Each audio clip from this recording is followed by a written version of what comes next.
இது வரைக்கும் எந்த பிரபலமான ஜோசியரும் சொல்லாத ஒரு சூட்சுமத்த சொல்றேன். ஒரு சீக்ரெட்ட உடைக்கிறேன். ஒண்ணும் இல்லங்க. நீங்க பிரபலமான ஜோசியர் ஆகணுமா? அப்டின்னா, நான் சொல்லக்கூடிய இந்த விஷயங்கள் இருந்தாலே ஆயிடலாம். அதுக்கு முதல் விஷயம் என்ன வேணும் அப்டின்னா, ஒரு நல்ல கார் வேணும்.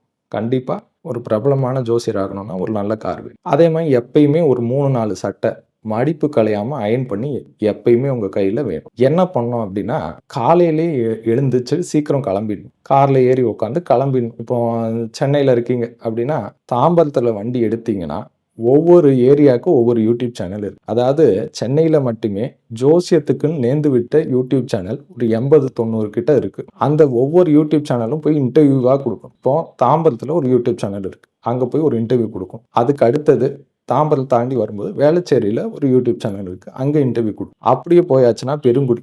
அங்க ஒரு யூடியூப் சேனல். அத தாண்டி போயாச்சுன்னா அடுத்த இடம். அங்க ஒரு இன்டர்வியூ. அப்புறம் அடையாறு, நுங்கம்பாக்கம் அப்படின்னு ரவுண்ட்ஸ்லயே சுத்திட்டு இருக்கும். இவ்ளோ ரவுண்ட்ஸ்ல சுத்திட்டு இருந்தீங்கன்னா, அதாவது இங்க தாம்பரத்துல ஆரம்பிச்சு அந்த பக்கம் அம்பத்தூர், பாடி வரைக்கும் யூடியூப் சேனல் தான். இன்டர்வியூவா குடுத்த மேனிக்கு இருக்கும். காலையில ஆரம்பிச்சு நைட் வரைக்கும் நீங்க இன்டர்வியூ குடுத்தா கூட, ஒரு நாளைக்கு ஒரு 10 யூடியூப் சேனல் தான் கவர் பண்ண முடியும். அதுக்குள்ள நைட் ஆயிடும். டயர்ட் ஆயிடுவீங்க. டயர்ட் ஆனா வீட்ல வந்து படுத்து தூங்கிடணும். அடுத்த நாள் காலைல எந்திரிக்கணும். அடுத்ததும் இதே இதுதான். அப்ப அடுத்த நாளைக்கு வந்து அதே 10 யூடியூப் சேனலுக்கு போகக்கூடாது. இன்னொரு 10 யூடியூப் சேனல் போணும். ஸோ இந்த மாதிரி தொடர்ந்து வாரம் ஃபுல்லா யூடியூப் சேனல் போனீங்கன்னா, வாரத்துக்கே ஒரு 70 யூடியூப் சேனல் தான் கவர் பண்ணுவீங்க. இன்னொரு பேலன்ஸ் ஒரு 20 யூடியூப் சேனல் இருக்கும். ஸோ அந்த மாரி ஃபுல்லா இன்டர்வியூவா குடுத்த மேனிக்கு இருக்கும். அப்படியே இன்டர்வியூ குடுத்தீங்கன்னா என்ன ஆகும் அப்படின்னா, யூடியூப நீங்க எந்த பக்கம் திருப்புனாலும் சரி உங்க மூஞ்சி வரும். அந்த யூடியூப் சேனல் போனாலும் உங்க மூஞ்சி வரும். இந்த யூடியூப் சேனல் போனாலும் உங்க மூஞ்சி வரும். பார்க்குறவங்க அடேடா!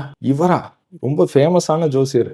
அந்த பக்கம் போனாலும் இவர் மூஞ்சி தான் வருது. இந்த சேனல் வந்தாலும் இவர் மூஞ்சி தான் வருது. எந்த பக்கம் யூடியூப திருப்புனாலும் இவர் தான் வராரு. பெரிய ஃபேமஸான ஜோசியர் அப்படின்னு அவங்களே நெனச்சுப்பாங்க. நெனச்சுட்டு கன்சல்டேஷன் அமௌண்ட்டும் பேமெண்ட் பண்ணிடுவாங்க. கன்சல்டேஷன் பேமெண்ட் வந்ததுன்னா, டக்குன்னு எல்லாம் ஜோசியம் பார்க்கக்கூடாது. என்ன அவசரம்? ஒரு 3 மாசம் இல்ல 4 மாசம் கழிச்சு ஒரு டேட் குடுக்கணும். ஸோ அப்போ வந்து அவங்க அதுவுக்கும் அவங்களே நெனச்சுப்பாங்க. ஐய்யய்யோ! இவர் வந்து ரொம்ப ஃபேமஸான ஜோசியர். ரொம்ப பிஸியா இருக்காரு. ஸோ அதனால வந்து ஒரு 3 மாசம், 4 மாசம் கழிச்சு தான் ஜோசியம் பார்ப்பாரு அப்படின்னு சொல்லிட்டு அவங்க வெயிட் பண்ணுவாங்க. சரி, அந்த 4 மாசம் கழிச்சு அவங்க ஃபோன் பண்ணும்போது எப்படி பேசணும் அப்படின்னா, அவங்க எவ்வளோ காம்ப்ளிகேட்டடான பிரச்சனை சொன்னாலும் சரி, 2 கோயில சொல்லிட்டு டக்குன்னு ஃபோனையே கட் பண்ணு. இதுதான் இன்றைய காலகட்டத்தில இருக்கக்கூடிய ஜோசியம். ஐய்யய்யோ! இது ஃப்ராடு தனங்க அப்படின்னு சொல்றீங்களா?